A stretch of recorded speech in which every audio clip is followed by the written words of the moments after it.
el propósito de la guerra espiritual. ¿Por qué Dios dejó a su pueblo Israel y les dijo: las guerras nunca se acabarán?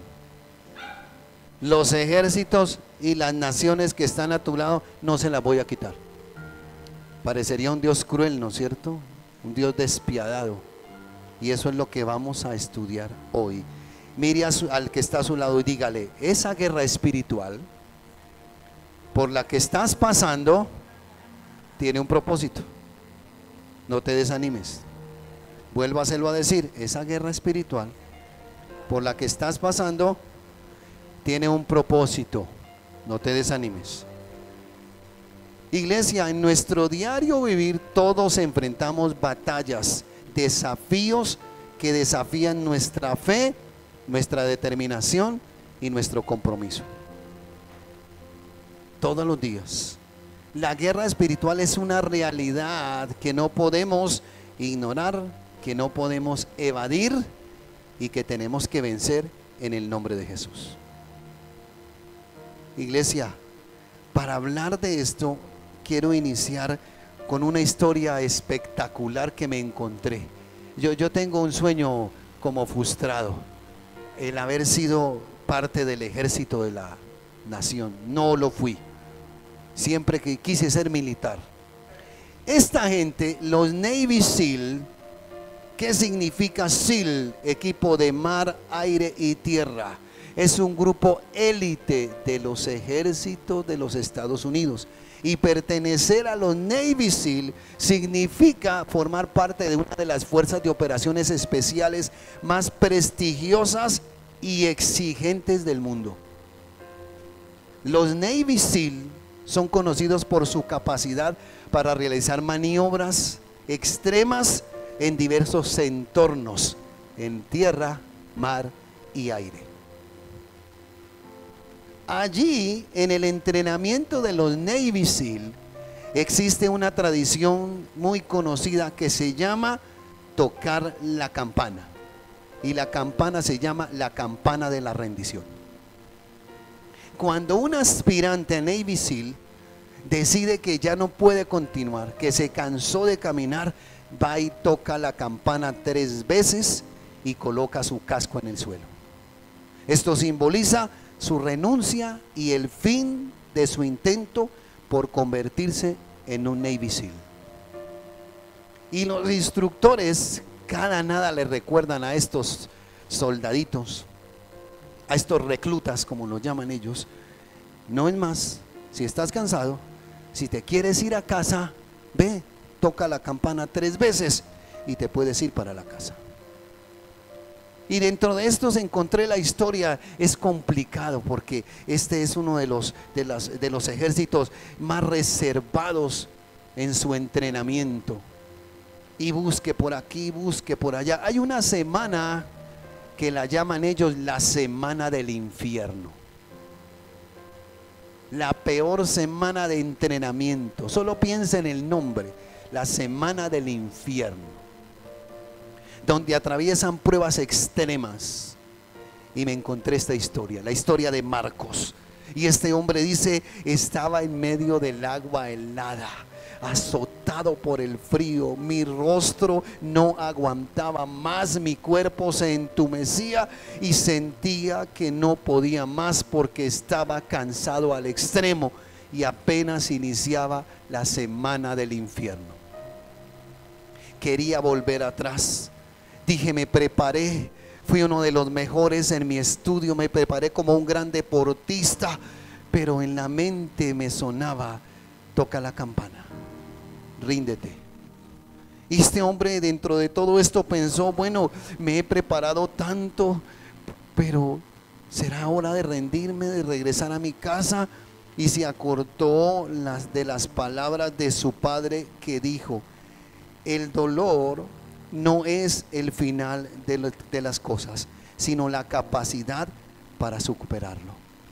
Y recordó sus horas de entrenamiento, su sacrificio, el deseo ardiente de servir a su país, y dijo: no voy a tocar esa campana. Una de las pruebas más difíciles que enfrentó Marco fue nadar en olas del Antártico a las 3 de la mañana. Este hombre sentía que todo su cuerpo se paralizaba, pero pegó un grito fuerte y dijo: tengo que vencer.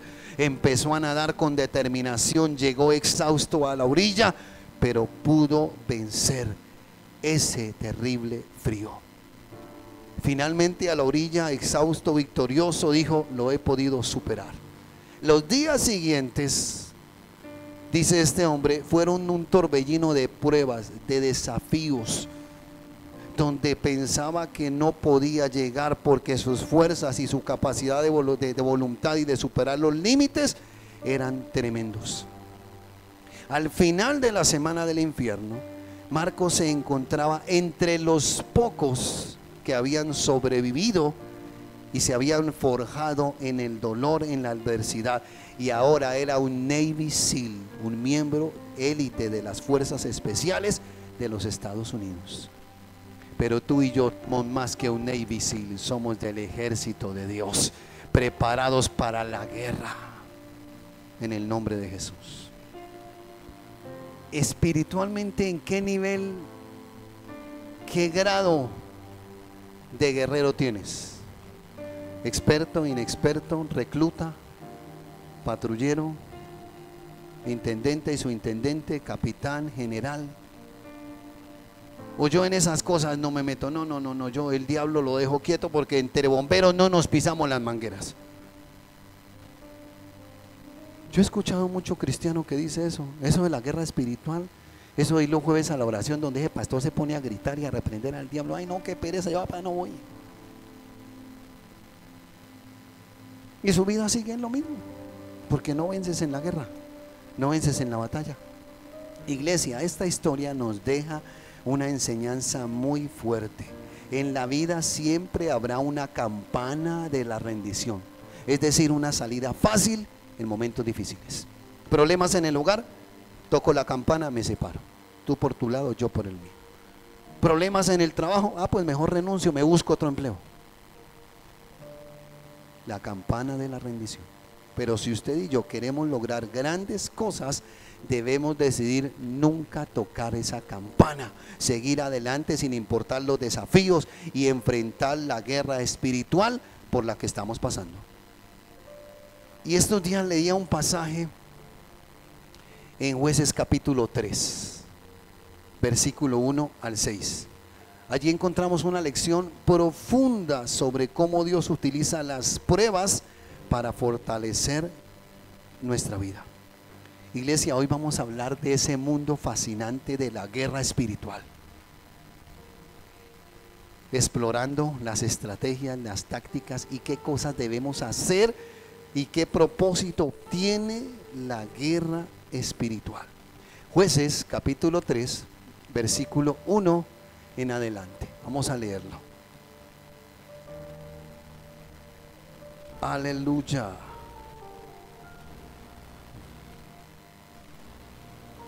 Preste mucha atención. Mire, ahí está la campana, se la pongo, vea.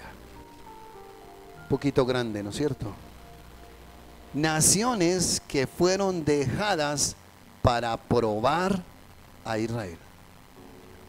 Estas son pues las naciones que dejó Jehová para probar con ellas a Israel, a todos aquellos que no habían conocido todas las guerras de Canaán.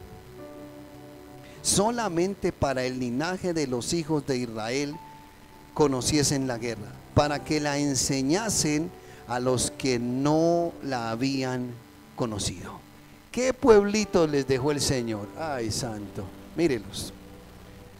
Los 5 príncipes de los filisteos, todos los cananeos, los sidonios y los heveos que habitaban en el monte Líbano, desde el monte de Baal Hermón hasta llegar a Amat. Y fueron probados, y fueron para probar con ellos a Israel, para saber si obedecerían a los mandamientos de Jehová que él había dado a sus padres por mano de Moisés. Versículo 5.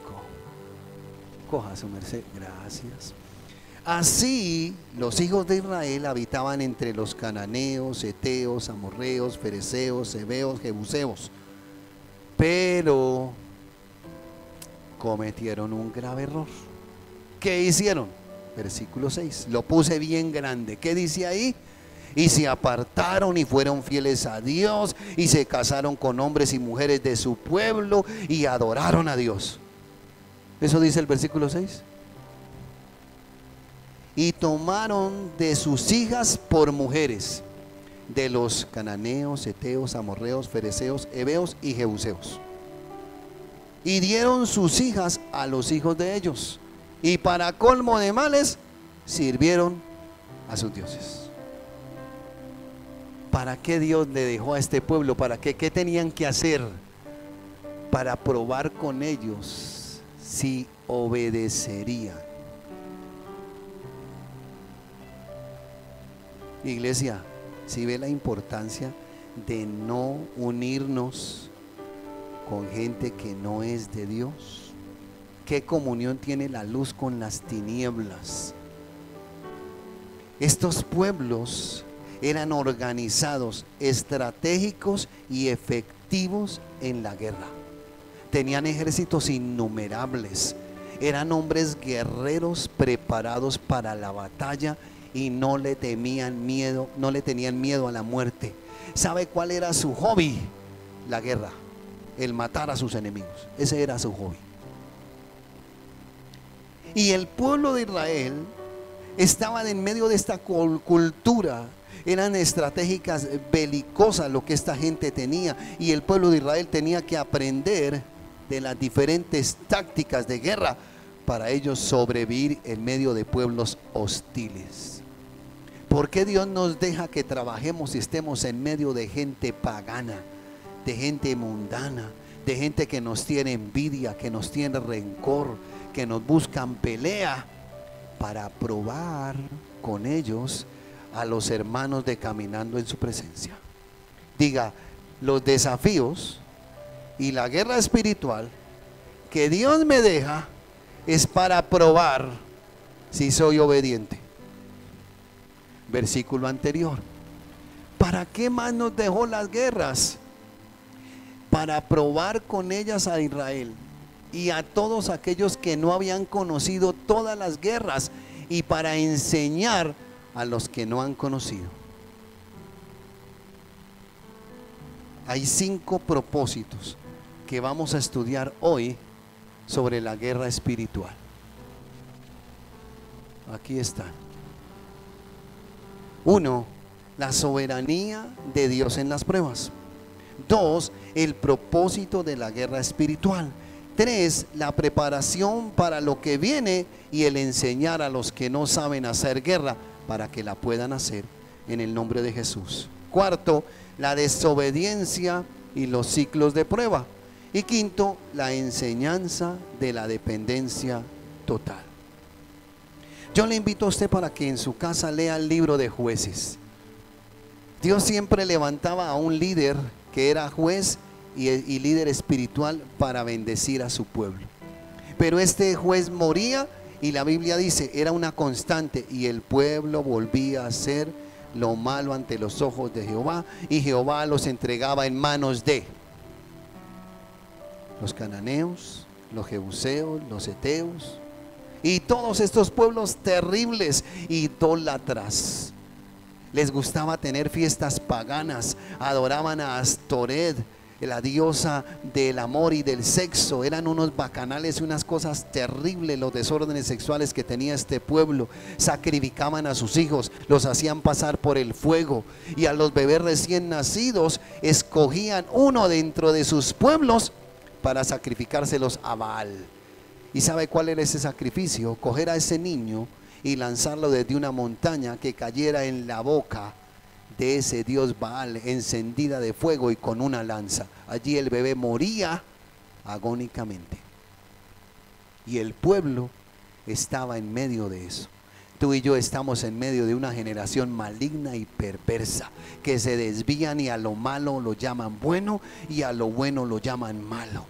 Tú vas a llegar virgen al matrimonio, te vas a enloquecer. Eso ya no se puede hoy en día. Sí se puede hoy en día. Los hijos de Dios sí pueden llegar vírgenes a su matrimonio y no se atrofian, no se emboban, no pierden nada. Antes ganan la gloria de Dios para ellos. Primero, la soberanía de Dios. Me llama mucho la atención que el versículo empieza diciendo: estas son las naciones que el Señor dejó para poner a prueba a los israelitas. Iglesia, esas dificultades y pruebas que tú estás pasando, el Señor te las dejó. Uno, para que aprendas a hacer guerra espiritual. Dos, para que nunca se te olvide hacer guerra espiritual. Y tres, para que le enseñes a otros a hacer la guerra espiritual.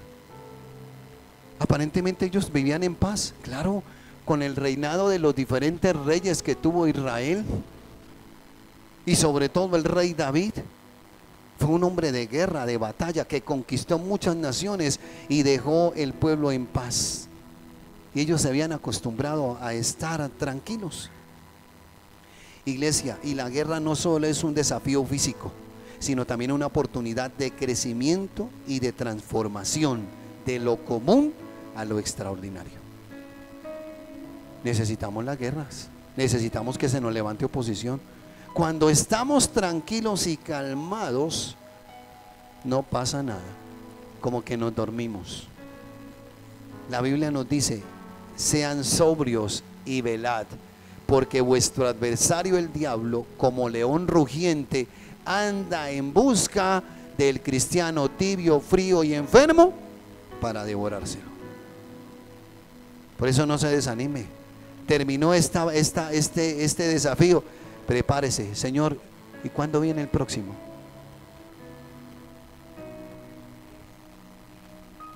Yo pensé que me iban a espelucar. Amén, pastor, preparados para la que sea. No nos gusta la guerra, ¿no? No nos gustan los desafíos, porque esos requieren de nosotros de entrenamiento y de disposición.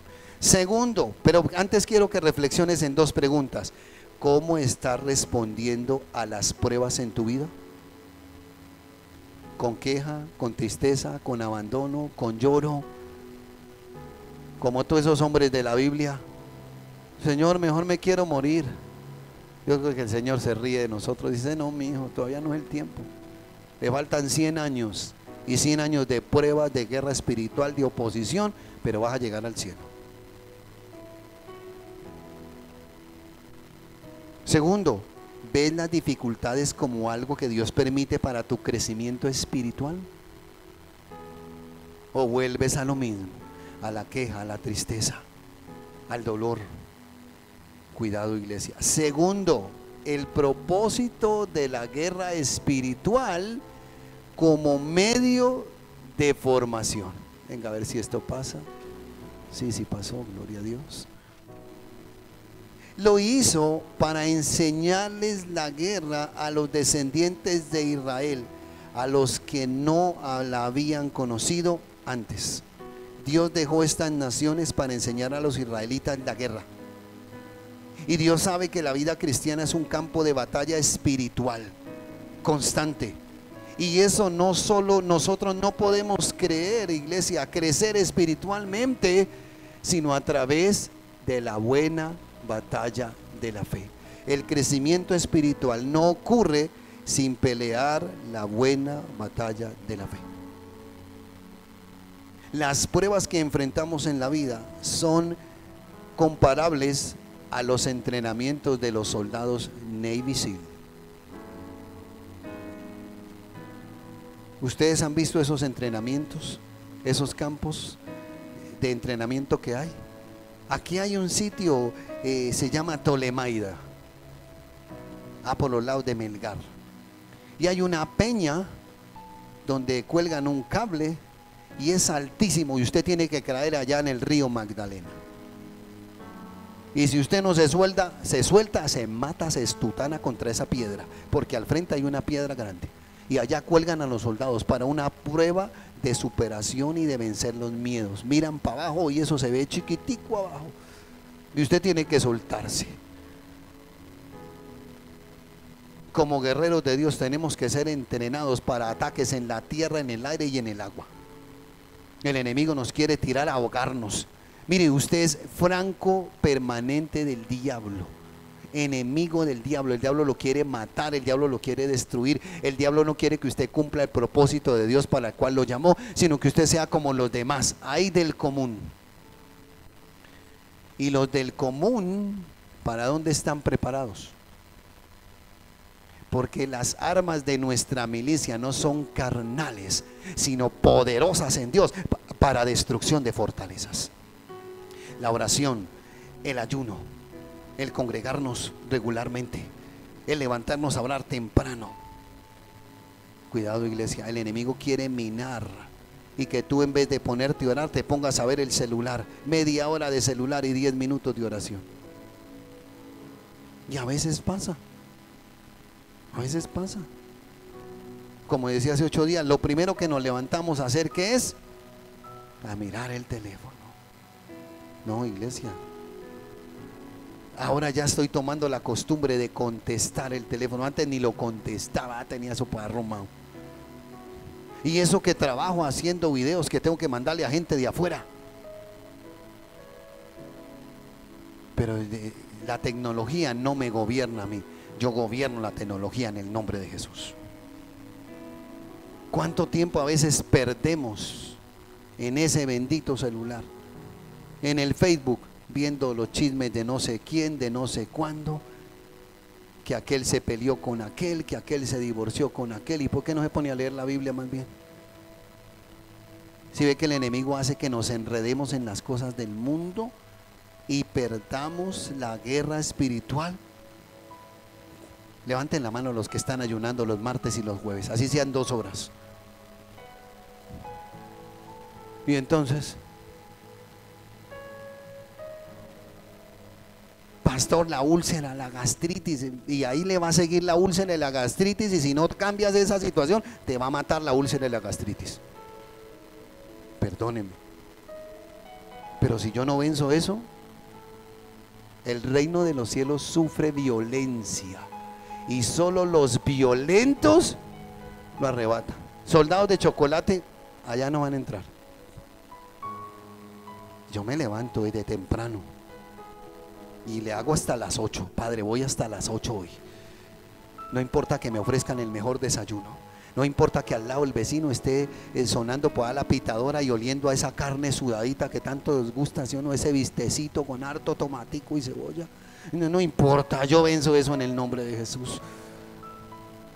Ese cafecito, ¿sí o no? ¿Cuántos tenemos la buena costumbre de un café bien temprano? Ay, no, el pastor nomás, ay, santo Dios. A todos nos gusta el café, ¿sí o no? Y estamos en ayuno y empieza ese olor a café. Y usted, tentación fuera en el nombre de Jesús. Padre, es hasta las 12, Señor. Apenas son las 7, Señor. Empiece, iglesia, empiece a entrenarse. Empiece desde las 5, desde las 4 de la mañana, desde que se acuesta. Pero no me va a salir con el cuento que yo le pregunté a un amigo: ¿usted ayuna todos los días? Uy, este hombre es tremendo. Sí, desde las 10 de la noche hasta las 6 de la mañana, pastor. No. Y la noche anterior no. Uy, mañana martes desayuno, me va a meter una comilona bien tremenda. No, amanece indigesto, no puede dormir, se siente pesado. No, coma lo normal. Iglesia, hay beneficios en lo físico y en lo espiritual cuando usted ayuna. Cuando usted ayuna, su cuerpo descansa y deja de trabajar tanto en moler esa comida que usted se come. Todos esos sándwiches, todos esos perros calientes, todas esas gallina, carne, pollo. Su cuerpo deja de trabajar y baja de peso. Esa barriguita, ¿se acuerda que antes yo estaba un poquito más barrigón? Un poquito más barrigoncito. Pero empezamos a ayunar y hoy mi esposa me decía: uy, estás pero flaquito. Claro, hay que, la barriga tiene que desaparecer. Yo no, ¿qué tal eso? No, es que ya tengo púlpito propio. No, el Señor reprenda al diablo, tengo que estar flaquito. Me falta hacer deporte, estoy en eso. Necesito hacer deporte. En lo espiritual, iglesia, ¿Qué entrenamiento tienes? Ayuno, oración, vigilias. El Señor me levantó a las 3. Listo, Padre, aquí estoy orando. No me despertan a las 3. ¿Qué desvelo? ¿Qué haré? Mañana voy al médico a que me formule unas pastas para dormir. Y el enemigo me encierra ahí. Pregunta: ¿estás aprendiendo a pelear tus batallas espirituales? ¿Ya sabes en qué áreas el enemigo te está atacando y cómo lo vas a vencer en el nombre de Jesús? Para que les enseñes a los que no han estado en la guerra. Iglesia, lamentablemente hoy en día hay iglesias que no tienen culto de guerra espiritual, que no tienen culto de oración, que a duras penas se reúnen los domingos, y eso de afán, porque la oración la hemos olvidado, la guerra espiritual la hemos olvidado. Ya no, eso de reprender al diablo, Cristo venció todo en la cruz. Sí, cómo no, tranquilo. Aquí dice que dejó pueblos, y esos pueblos eran pueblos terribles, eran asesinos, les gustaba la guerra, sabían hacer armas, armaban estrategias, y el enemigo es un especialista en lanzarte estrategias. Y el jueves lo vimos en el culto: ninguna arma forjada contra ti prosperará. Y hablamos de qué significa cada parte de esto. ¿Usted quiere saber eso? Estos días ya va a estar en YouTube para que usted la pueda ver. Pero iglesia, ¿reconoces que las pruebas son oportunidad para entrenarte en la guerra espiritual diaria? Tercero, preparación para lo que viene, y que aquellos que no conocen la guerra lo puedan hacer. Escuche, lea conmigo: a todos aquellos que no habían conocido todas las guerras de Canaán, y para que la enseñasen a los que antes no la habían conocido. Es fácil pensar que la guerra es una característica inherente de todos los pueblos, pero Israel era un pueblo que había vivido en paz y prosperidad durante muchos años. La paz también simboliza, sinónimo de bendición, de la bendición de Dios. Sin embargo, si yo estoy muy tranquilo, cuando venga la guerra no voy a estar preparado, no voy a estar capacitado, y voy a perder la guerra. Iglesia, en términos espirituales, hay tiempos en los que debido a la comodidad nos volvemos inexpertos en enfrentar las pruebas. Yo esta mañana oraba y le decía: bueno, Señor, estamos superando una, ¿cuál es la próxima, Señor? Tengo que estar preparado. Yo tengo que ser consciente que terminó una y viene la otra, y viene una prueba más difícil. Ahí estamos en una lucha, santo Dios, con unas cositas de mi esposa, y yo estoy a ratos como que esa cosa que tiene que estar quieta se quiere despertar. Y ahí es donde me voy a orar, le digo: Señor, dame la victoria. Señor, todos esos, mire, el jueves lo veíamos y orábamos por eso. Usted no sabe lo que se está perdiendo los jueves, ¿sí o no, Santiago? ¿Qué vimos el jueves? Tremendo. Hay un versículo en la Biblia que dice que aquellos que planean en oculto, que traman contra ti, lo hacen sin mí. Y a todos los que traman contra ti, los verás caer delante de ti. Isaías 54:17. Pero si yo no sé, ni si yo no entiendo que siempre el enemigo me va a estar acechando, siempre, iglesia, esto no es de un día. ¿Recuerdan los ataques que tuvimos aquí al comienzo con estos vecinos de aquí al lado? Que nos ponían música, que nos ponían bulla, que un día mi esposa se fue aquí a donde uno de ellos a decirle: vecino, colabóreme, y el tipo grosero, y vino a golpearnos aquí, a amenazarnos que me iba a matar. Y es que te voy a matar, me decía. Y el jueves el miércoles tuvimos un problema de luz acá. Se fue la luz justo en el negocio y en la casa de ellos, y aquí en ningún resto de la cuadra se fue. Tremendo. Salimos, yo llamé, vino la energía: venga, ¿dónde es el problema? Y me llamaban: venga, señor, que no está, que aquí todo está bien. No, dígale que me esperen. Llegué y estaban arreglando donde el vecino, y me acerqué ahí, y el tipo apenas me miraba. Pastor, Dios le bendiga. ¿Cómo ha estado? ¿Usted también está sin luz? Sí, sí, Señor. Ah, bueno. Y el viejito que nos había peleado, ¿cómo ha estado, Señor? ¿Cómo me le ha ido? Tenían que amarrar una cosa, no tenían cinta aislante. Pastor, usted tiene que nos regale. Claro, ya la traigo. Pastor, gracias. Lo que necesite a la orden. Pero ¿quién pelea esas batallas? No, nuestra batalla no es aquí, es aquí y es aquí. Esa es nuestra batalla. Y vamos a vencer. Y mire, ya no hay bulla, ya no hay ruido, porque el Señor lo neutralizó y lo neutralizará hasta que Él nos dé o este lugar o nos lleve para otro lugar nuevo. Iglesia, la madurez espiritual no se forja en la comodidad, sino en la lucha y en la perseverancia. Ah, usted echándose aire. Señor, ábreme puertas de un empleo y allá acostado.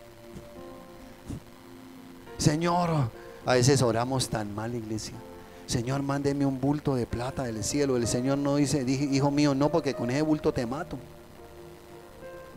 O Señor, avíseme dónde me lo va a mandar. No, iglesia, sin comodidad no pasa nada. Cuando yo soy cómodo, no pasa nada. Iglesia, pregunta: ¿estás reconociendo que cada desafío en tu vida es parte del plan de Dios para prepararte para un propósito mayor? Eso que estás pasando, no estás pasando hoy, esa batalla que estás librando hoy, no es solo para hoy, sino para lo que Dios tiene preparado para ti. El apóstol Pablo dijo: gócense en medio de las tribulaciones. Gócense, alégrese, porque lo que estamos pasando aquí no se compara con la gloria venidera. Lo que vamos a tener allá en el cielo va a ser mucho mayor que los Navy SEAL. La gloria y la presencia de Dios y un reino preparado para usted y para mí. Vamos a caminar en calles de oro. Ahorita la gente se mata. Allá un ladrón no puede entrar, le da un infarto. Ve tanto oro y lo estoy pisando, pum, queda muerto. Mar de cristal. ¿Qué clase de casa usted está construyendo allá? ¿Una enramadita por ahí o una casa celestial gloriosa? Porque lo que tú siembras en esta tierra da fruto en el reino de los cielos. Cuidado con eso. Y lo más tenaz, esta parte es complicada: la desobediencia y el ciclo de pruebas. Mire lo que sucede: usted no puede ganar batallas si anda en pecado. Mire lo que pasó. Versículos 4 al 6 de Jueces 3. Para saber si obedecerían a los mandamientos de Jehová que él había dado a sus padres por medio de la mano de Moisés. Así los hijos de Israel habitaban entre los cananeos, heteos, amorreos, fereceos, heveos y jebuseos, pero tomaron de sus hijas por mujeres y dieron sus hijas a los hijos de ellos y sirvieron a sus dioses. A veces, iglesia, las pruebas y dificultades son disciplina por nuestro pecado. Iglesia, usted no puede acolitar el pecado en su casa. Usted no puede avanzar ni crecer hasta que no saque el pecado de su casa. Ejemplos de personajes que desobedecieron. Uno de ellos, Acán. ¿Qué hizo este hombre Acán? Mire, Jueces capítulo 7, versículo 10 y 11. Léalo conmigo. Y Jehová dijo a Josué: levántate, ¿por qué te postras así sobre tu rostro? Israel ha pecado y aún han quebrantado mi pacto que yo les mandé, y también han tomado del anatema y hasta han hurtado, han mentido y lo han guardado entre sus enseres. Ellos terminaron la batalla con Jericó y Dios los mandó a tomar posesión de Ai. Y salió este Acán y tomó una plata, unos lingotes de oro, unas prendas babilónicas, y lo escondió en su tienda. Y dijo: nadie me vio, Josué no me vio, no cayó un rayo del cielo, no me pasó nada. Coroné. Sí, cómo no. Salieron a la batalla. Léase todo ese capítulo, el capítulo 7 de Josué. Y Josué le dijo al pueblo, no desgastemos a toda la gente, llevemos solo 3,000 hombres, porque los superamos en número. Y se fueron confiados, pero no se habían dado cuenta que un solo hombre los iba a hacer perder. Un solo pecado en tu casa hace que pierdas la bendición y que pierdas las batallas. Cuidado con el pecado, cuidado. Este hombre se robó, mire, robó, hurtó, mintió y lo guardó. ¿Y sabe qué es lo más tenaz? El Señor dijo, santifica al pueblo. Al otro día, santifícalo, para que se presenten delante de mí tribu por tribu. Y al verse Acán descubierto, confesó su pecado. ¿Qué hicieron con Acán? Lo llevaron al valle de Acor. A él, a sus hijos, a sus criados, a sus ganados, los apedrearon y los quemaron. Josué le dijo a Acán, tú nos has turbado, ahora que te turbe Dios. Y Acor significa el valle de la turbación. El pecado de uno solo daña todo en tu casa, daña todo en tu vida y daña todo en la iglesia. Cuidado, iglesia. Cuidado con el pecado. No acolites el pecado en tu casa. La Biblia dice, no participéis en pecados ajenos, manténgase puro. Si sus hijos les gusta pecar, póngale normas en su casa. Mijo, aquí no se peca. Aquí no vas a vivir en fornicación. No, en mi casa no. Porque eso trae ruina. Mire, uno de los pecados más graves es contra su propio cuerpo. El apóstol Pablo dijo, los demás pecados están fuera del cuerpo, pero la fornicación, el adulterio y la inmoralidad sexual están en mi cuerpo. Dañan el templo del Espíritu Santo y afrentan al Espíritu Santo de Dios. ¿Usted sabe qué es afrentar? Es desafiar. Es decirle al Espíritu Santo, yo sé que eso está mal, pero lo hago y punto. Wow. Eso es desafiar al Espíritu Santo. Por eso no van a conquistar, iglesia, no, nada, muchachos, nada de relaciones sexuales antes de casarse. Las relaciones sexuales son para el matrimonio, no más. Fuera del matrimonio, adulterio, persona casada; fornicación, persona que no se ha casado. Cuídense, no pequen. Iglesia, fue destruido, mintieron y los tuvieron que matar, apedrearlos y quemarlos.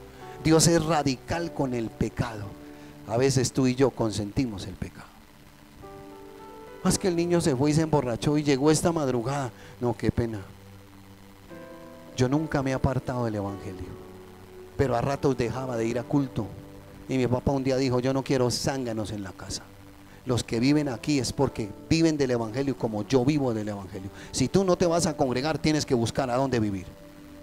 Y yo y mi papá tan malo, ahora entiendo, no es malo. Él tenía que exigirme a mí, de lo contrario yo no estaría donde estoy ahora, gracias a Dios y a Él. Tú tienes que ser cortante con el pecado en tu casa. Si tu hijo fornicó, llámale la atención, hey, aquí no vas a pecar. Y no le vas a añadir pecado a otro pecado. Entonces vas donde tu novia, fornicas y vienes a vivir aquí. No, qué pena contigo, no te acepto así. Radicales, radicales con el pecado. Cuidado con eso. Acán, mire, los hijos, ahí está el otro ejemplo. Los hijos de Samuel, de Elí, perdón, Ofni y Finés. Mire lo que hicieron estos hombres. Eran líderes, eran sacerdotes. Estos hombres abusaban de su posición y cometían actos sexuales con las mujeres a la entrada de la tienda. Escuche, mire lo que dice Primera de Samuel, capítulo 3 versículos 13 y 14. Y le dije a Elí que castigara a su familia, que castigaría a su familia para siempre, porque Elí sabía que sus hijos estaban diciendo y haciendo lo malo contra Dios y no los corrigió. Por eso he jurado que las ofrendas y los sacrificios jamás quitarán los pecados de la familia de Elí. Era una familia sacerdotal. Estos eran sacerdotes. la grosura del carnero que era para Dios, ellos se la comían. Le cobraban impuestos a la gente por traer las ofrendas a Dios. Eran malvados, y a colmo de males se acostaban con las doncellas a la entrada del tabernáculo. Y Elí no nos corrigió. Hijos, ustedes están haciendo lo malo, muchachos. No, eso era para haberlos puesto en disciplina. No lo hizo. Le dije a Elí que castigaría a su familia para siempre. ¿Sabe cuál fue el castigo? De tu casa, Elí, no se levantará más sacerdote para mí. Sus hijos murieron en la batalla. Y cuando llegaron a contarle la noticia a Elí, Elí ya era de avanzada edad, estaba obeso, no veía. Y cuando le dijeron: mataron a tus hijos, a tus adorados hijitos, se iba a sentar en la silla. El peso hizo que la silla se cayera y él murió desnucado. El arca del pacto, que representaba la presencia de Dios, fue capturada por sus enemigos. No había presencia de Dios en Israel. Cuando hay pecado en tu casa, no hay presencia de Dios en tu casa. No hay cobertura espiritual en tu casa. Por consiguiente, vas a perder las batallas que enfrentes. A tomar correctivos. Correctivos. A no pecar. Cuidado. Cuidado con lo que ves. Cuidado con lo que hablas. Cuidado con el pecado en tu casa. Estos muchachos, no los corrigió. ¿Y cómo terminó? Una familia destruida y acabada. Ananías y Zafira. Esta es otro ejemplo tremendo. El engaño. Ellos tenían un terreno, vendieron esta propiedad y querían tratar de engañar al Espíritu Santo. ¿Cuál era la motivación? Vender el terreno y decir: nosotros también vendimos un terreno, le competimos a Esteban. A veces la motivación nuestra no agrada a Dios. Lea conmigo esto. Entonces Pedro dijo: Ananías, ¿por qué permitiste que Satanás entrara en tu corazón? Mentiste y trataste de engañar al Espíritu Santo. Vendiste el terreno, pero ¿por qué te quedaste con parte del dinero? El terreno era tuyo antes de venderlo. Pudiste haber dispuesto del dinero a tu gusto. ¿Por qué se te ocurrió eso? Le mentiste a Dios y no a los hombres. Cuando Ananías escuchó esto, cayó muerto. ¿Se imagina si eso pasara en esta época? Ellos pensaron que se podían burlar, mentirle a Dios y tratar de engañar a Dios. Cuidado. Mire, yo a mi esposa se lo dije: amor, Dios me guarde, pero el día que yo me quiera desviar, vea donde nuestra autoridad espiritual y cuéntale que lo estoy haciendo mal. Así me enoje contigo, pero no aceptes pecado en mi vida, no lo aceptes. Iglesia, estos días leía sobre el caso ese de Jones, por allá en Estados Unidos. Ese tipo que mató con cianuro a 900 personas de su iglesia. Pero ¿sabe por qué pasó eso? Cuando yo como pastor no estoy sometido a una autoridad espiritual, alguien que me vigile, me corrompo y me desvío del evangelio y termino llevando a la gente a pecar. Ese caso me tocó analizarlo anoche desde el punto de vista psicológico, la manipulación, el exceso de poder. Y qué triste yo como pastor contestar una lección de esas. Me dolía el corazón escribir sobre esa falsa doctrina, como llevó a esta gente. Nos quieren acabar. Claro, se dieron cuenta que este tipo estaba manipulando a la gente. La gente que pertenecía a esa secta vivían en un campo. Ese tipo compró una finca grandísima, un lote donde hizo casas, y todo el que quería decirle: venga, señor, tal cosa no está bien, lo torturaba. Los castigos eran extremos. Y supuestamente era un pastor. Me dolía eso. Y puse mi punto de vista. Dije: yo como pastor, que Dios me libre de hacer eso. Nosotros los pastores tenemos poder y autoridad dada por Dios, y la podemos usar para lo bueno o para lo malo. Hay iglesias, conocí una iglesia donde según ellos el espíritu hablaba a fulanito de tal, le tienes que pagar la cuota del carro a la hija del pastor y tú la tienes que vestir con ropa de marca durante 6 meses. Eso dice el Espíritu Santo. Engaño. Utilizamos el nombre de Dios para lo que a Dios no le agrada. Dios nos libre. Diga conmigo, aquí en Caminando en su Presencia, nuestro pastor y pastora no es así y nunca lo será, en el nombre de Jesús. Y sus hogares también, iglesia. Cuide su hogar, cérquelo. Necesitan consejería, aquí estamos. ¿Qué situaciones se le salen de las manos? Aquí estamos. Venga, nos cuenta, oramos por usted. ¿Qué situación difícil le está pasando? No se la coma solito, no se ahogue solo. Necesita ayuda espiritual. Aquí están sus pastores. Podemos orar por ustedes y atenderlos y ayudarlos. Cuando yo tengo problemas, yo llamo a mi cobertura. Tengo 2 hombres de Dios fabulosos, el pastor Osvaldo Arias y el pastor Pablo Troches, que casualmente esta semana voy a casa del pastor Osvaldo, que hace rato no voy, a tomar café, a hablar, a compartir. Y él le preguntará a mi esposa: ¿cómo está apostando Alex? ¿Cómo va aquí el joven? Él me conoce a mí desde que yo era un niño. Él es mi segundo papá, porque yo lo conozco más que usted, le dice a mi esposa. Maggi, yo lo conozco más que usted. ¿Está portando bien? Necesitamos eso, iglesia. No podemos andar sueltos, no, por eso lo felicito que usted hoy decidió venir a la casa de Dios y vamos para adelante. No vamos a pecar, iglesia. Dios nos guarde. La desobediencia, el pecado, que trae castigo, destrucción. Pregunta, reflexiona: ¿hay áreas en tu vida donde has sido desobediente a Dios? ¿Estás dispuesto a enfrentar las consecuencias de esa desobediencia? Dios perdona mis pecados, pero las consecuencias del pecado las asumo yo. Por eso mejor no pecar, tratar de vivir en santidad. Procure, iglesia. La Biblia dice: procura presentarte ante Dios como obrero aprobado, que no tiene de qué avergonzarse y que usa bien la palabra de verdad. ¿Qué tienes que corregir en tu casa? Pídele sabiduría a Dios. Señor, mi hijo está haciendo esto. Si tu hijo está en pecado, dígale: Señor, mi hijo está en pecado. Señor, yo no quiero pecado en mi casa, cámbialo, transfórmalo. Porque aquí el diablo no va a venir a jugar con nosotros. El diablo no va a jugar en tu casa. Tú tienes autoridad y poder, pero necesitas santidad, rectitud, perfección para que puedas vencer al enemigo.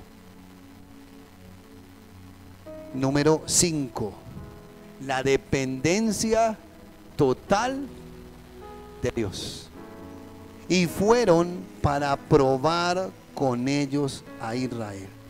Los israelitas necesitaban aprender a confiar en Dios como su defensor, como su líder, como su protector. En medio de la batalla nunca estuvieron solos. Iglesia, en medio de la batalla que estás luchando, tú no estás solo. Jerónimo no está solo, Dios está con él.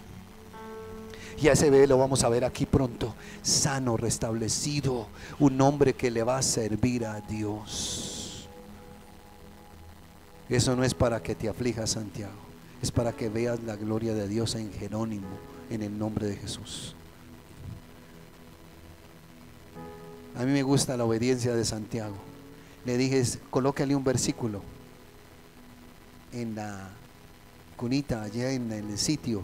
Y él se lo colocó: Jerónimo, ninguna arma forjada contra ti prosperará, y el Señor condenará toda lengua que se levante en juicio contra ti. Cuando alguien es de propósito, el diablo desde que nace lo quiere destruir. Mire lo malvado que es el diablo. El diablo no es piadoso, el diablo es cruel, despiadado. Vino para hurtar, matar y destruir. Pero tú y yo tenemos el poder de Cristo para vencerlo y destruirlo en el nombre de Jesús. Porque nuestras armas no son carnales, sino poderosas en Dios para destrucción de fortalezas. Dios no te dio espíritu de temor, te dio espíritu de amor, de poder y de dominio propio. Y vamos a batallar en el nombre de Jesús de Nazaret. Como cristianos no estamos llamados a pelear nuestras batallas solos, no, sino a confiar en el poder de Dios para vencer. Te pregunto, ¿estás dependiendo de tus propias fuerzas o estás confiando plenamente en Dios para la batalla espiritual que estás enfrentando? Iglesia, no es tiempo de rendirnos, no es tiempo de tocar la campana. Mira al que está a su lado y dígale, ni se le ocurra tocar esa campana de la rendición. Pelea la buena batalla de la fe. Dios te va a dar la victoria. Concluyo diciéndote, iglesia, no podemos vencer en la guerra cuando andamos en pecado. Mire lo que pasó aquí. Léalo conmigo. Josué capítulo 7, versículo 13. Levántate, santifica al pueblo y di, santificaos para mañana, porque Jehová, el Dios de Israel, dice así: anatema hay en medio de ti, Israel.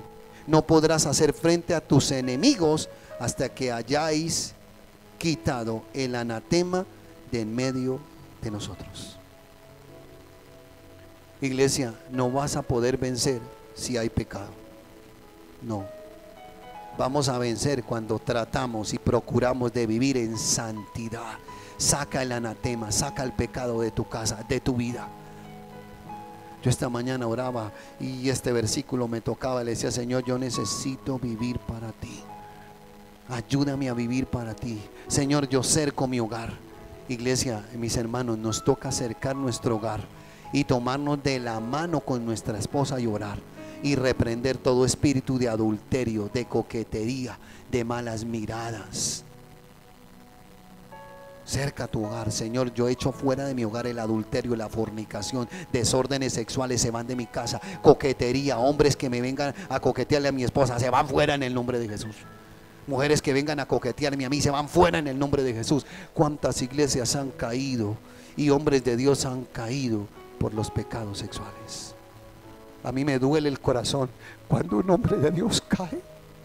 Me duele porque es un consiervo mío y sé que le duele a ese hombre haber pecado. Le duele. A mí me duele cuando un hombre de Dios cae. Cuando hombres grandes, hombres de Dios han caído. El caso de Aquiles Azar, un tremendo guerrero de oración. El caso de otros hombres aquí en Colombia que han caído y están hasta presos pagando por su pecado. A mí me duele el corazón. Aun cuando un hermano de la iglesia cae, me duele. Había un muchacho en otra iglesia de alabanza que el hombre tenía problemas sexuales y caía y todo el mundo se burlaba. Yo decía, no se burlen de él, porque qué tal si te pasa a ti. Dios nos guarde, iglesia. Dios nos guarde de pecar. Que no haya anatema en nosotros, que todo lo que no es de Dios salga de nosotros y podamos vivir una vida santa y vencer en la guerra y en la batalla espiritual que tenemos. Inclina tu rostro. Cada batalla, aunque difícil sea, es una oportunidad para acercarnos más a Dios y para ser más conformados a la imagen de Cristo y para salir de lo común a lo extraordinario. Habla con Dios. ¿Qué cosas tienes que corregir? ¿Qué batallas no has podido ganar, no has podido vencer? Porque hay cosas que tienes que corregir en el nombre de Jesús de Nazaret.